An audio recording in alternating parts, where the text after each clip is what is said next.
Ассалаумағалейкум қазақтарым. Жақында мына домбыра харам деп халық қазақтар екіге бөлініп бірін-бірі боқтап помойка біріне құйып у-шу қылып быт-шыт болды.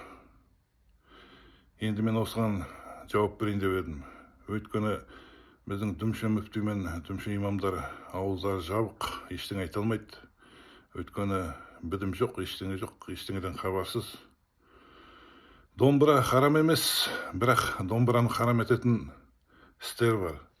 Мысалы, сіз күні бойы домбыраның артынан еріп кетсеңіз, бізде мысалы Қайрат Нұртас пен Төреғали дегендер бар.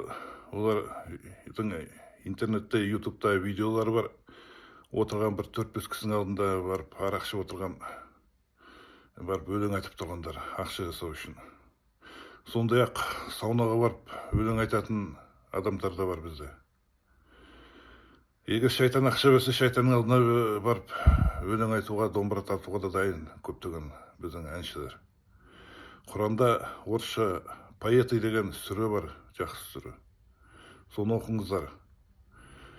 Осындай жағдайларда күні-түні сол ақша қуып, домбыраның артынан кетсеңіздер, басқа, мысалы, намаз оқитындар намазын тастап, немесе намазға бөгет жасап, жұмысына бөгет жасап, істеріне істеп жүрген бала шағасын ұмытып кетіп солай жүретін болса, онда сол осындай кезде домбыра харам болады.